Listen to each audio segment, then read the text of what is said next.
Hey everyone, welcome to my English coaching, जहां पर आप सीखते हैं अंग्रेजी बोलना बेहद आसानी से। तो अगर आप पहली बार इस चैनल पर आ रहे हैं तो ज़रा सब्सक्राइब करके बेल आइकन ज़रूर प्रेस कर दीजिएगा। आज की क्लास में हम लोग करने वाले हैं रोज़ प्रयोग होने वाले महत्वपूर्ण अंग्रेजी शब्द, जो शब्द आपको वाक्यों को बनाने में बहुत मदद करते हैं और लंबे से लंबे वाक्य भी आप बहुत आसानी से बना पाते हैं। चलिए शुरू करते हैं। सबसे पहला शब्द है सिंस। SINCE, सिंस इसको पढ़ते हैं। से के तौर पर इसका इस्तेमाल होता है और इसका जो इस्तेमाल होता है वो एक अवधि को डिनोट करने के लिए किया जाता है। जैसे मैं जुलाई से यहाँ हूँ, मैं जुलाई से यहाँ हूँ। I have been living here since July. I have been living here since July. Through, THROUGH, इसका इस्तेमाल होता है के द्वारा के तौर पर। थ्रू यानी कि के द्वारा। जैसे मैं खिड़की के द्वारा अंदर घुस गया, मैं खिड़की के द्वारा अंदर घुस गया। I entered through the window. I entered through the window. Till, अगला शब्द हमारे पास है टिल, जिसका इस्तेमाल होता है तक के तौर पर। जब भी आप किसी हिंदी वाक्य में तक शब्द का इस्तेमाल कर रहे हो तो आप इस्तेमाल करेंगे शब्द टिल का। जैसे मैं दोपहर तक इंतजार करूंगा, I will wait till noon. मैं दोपहर तक इंतजार करूंगा, I will wait till noon. Towards, TOWARDS, towards इसको पढ़ते हैं। इसका इस्तेमाल होता है की ओर के तौर पर। कैसे होता है? की ओर के तौर पर इस्तेमाल होता है। जैसे मेरी घर की ओर आओ, कम टूवर्ड्स माई होम। मेरे घर की ओर आओ, come towards my home. Until, एक पढ़ाया आपको टिल, एक है अनटिल, जिसका इस्तेमाल होता है जब तक के तौर पर।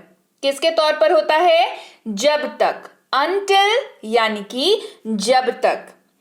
रुकिए जब तक बारिश रुक न जाए। जैसे कोई मेहमान आपके यहाँ आए हैं और वो निकलने लगे, बारिश होने लगी, तो क्या कहेंगे? रुक जाइए जब तक बारिश रुक न जाए। Wait until it stops raining. Wait until it stops raining. Worth, इस्तेमाल होता है के लायक के तौर पर, और ये जो है मोस्टली किसी चीज की वैल्यू यानी कि उसकी जो कीमत होती है, उसकी जो किस चीज के वो लायक होता है, इस तरीके से वर्थ शब्द का इस्तेमाल करते हैं। इसका इस्तेमाल जो है वस्तुओं के लिए या वैरायटी ऑफ चीजों के लिए किया जाता है। बेसिकली किसी चीज की कीमत या उसके लायक होने की बात जब हो तब। जैसे अच्छी किताबें हमेशा पढ़ने लायक होती हैं। अच्छी किताबें हमेशा पढ़ने लायक होती हैं। Good books are always worth reading. Good books are always worth reading. बढ़ते हैं आगे। विथ, अगला शब्द है। क्या है? विथ, जिसका इस्तेमाल होता है साथ या साथ में के तौर पर। साथ या साथ में। जैसे उसके साथ जाओ, गो विथ हिम। उसके साथ जाओ, गो विथ हिम। विदिन, अगला शब्द है विदिन, जिसका इस्तेमाल होता है के अंदर के तौर पर। के अंदर यानी कि विदिन। 1 घंटे के अंदर वे पुणे पहुंच गए। 1 घंटे के अंदर वे पुणे पहुंच गए। Within 1 hour they reached Pune. Within 1 hour they reached Pune. मतलब ये क्या कर रहे हैं? 1 घंटे से ज्यादा नहीं लगा उनको। विदिन का इस्तेमाल आप तब कर सकते हैं जब 1 घंटे का जो समय दिया है उससे कम लगा हो, तो भी आप उसको 1 घंटा मान के चल सकते हैं, पर उससे ज्यादा नहीं होना चाहिए। कहते हैं ना कि हाँ 1 घंटे के अंदर पहुंच गए, यानी कि विदिन 1 hour। बढ़ते हैं आगे। विदाउट, जिसका इस्तेमाल होता है के बगैर के तौर पर। विदाउट यानी कि के बगैर। आप मोबाइल के बगैर नहीं रह सकते। You can't live without mobile. आप मोबाइल के बगैर नहीं रह सकते। You can't live without mobile. As well as इस्तेमाल होता है साथ साथ या साथ ही साथ के तौर पर। साथ साथ या साथ ही साथ के तौर पर इस्तेमाल होता है एज वेल एज। वो मेरी परेशानियों के साथ साथ मेरी खुशियों को भी शेयर करती है। वो मेरी परेशानियों के साथ साथ मेरी खुशियों को भी शेयर करती है। She shares my troubles as well as my joys. She shares my troubles as well as my joys. बढ़ते हैं आगे। On behalf of. On behalf of. की ओर से कैसे इस्तेमाल हो रहा है? की ओर से। On behalf of. मैं अपने पिता की ओर से जाऊंगा। I will go on behalf of my dad. मैं अपने पिता की ओर से जाऊंगा। I will go on behalf of my dad. Because of यानी कि वजह से या की वजह से।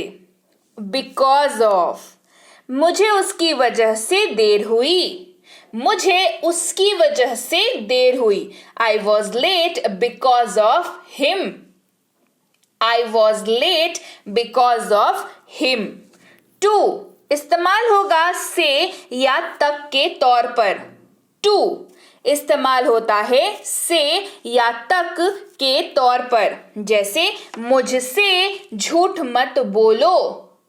मुझसे झूठ मत बोलो। Do not lie to me. मुझसे झूठ मत बोलो। Do not lie to me. Close to इस्तेमाल करेंगे जो दिखाता है पास में। कैसे इस्तेमाल होता है? पास में। जब आप कहते हैं, आप अंग्रेजी में उस वाक्य को ट्रांसलेट करते वक्त इस्तेमाल करेंगे क्लोज टू। मैं रेलवे स्टेशन के पास में हूं। I am close to railway station. मैं रेलवे स्टेशन के पास में हूं। I am close to railway station. Next to अगला शब्द है। इसका इस्तेमाल होता है के पास। नेक्स्ट टू के पास। मैं आपके घर के पास में हूं। I am next to your home. मैं आपके घर के पास हूं। I am next to your home. Due to इसका इस्तेमाल होता है के चलते। ड्यू टू के चलते या की वजह से, मतलब जब आप रीजन बता रहे इसके वजह से ऐसा हुआ, ड्यू टू का इस्तेमाल करेंगे। मैं अपने काम के चलते जल्दी में हूं। I am in a hurry due to my work. I am in a hurry due to my work. जहां तक एज फार एज। जहां तक इस्तेमाल होगा एज फार एज। जहां तक मैं देख सकता हूं, as far as I can see. जहां तक मैं देख सकता हूं, as far as I can see. According to के अनुसार। अकॉर्डिंग टू इस्तेमाल होगा के अनुसार। मेरे स्कूल के अनुसार। According to my school. मेरे स्कूल के अनुसार। According to my school. As per के अनुसार या हिसाब से। कहते हैं ना उसके हिसाब से या इसके हिसाब से, यानी कि एज पर। मेरे अनुसार यह इस तरह से होना चाहिए, या मेरे हिसाब से ये इस तरह से होना चाहिए। As per me it should be like this. As per me it should be like this.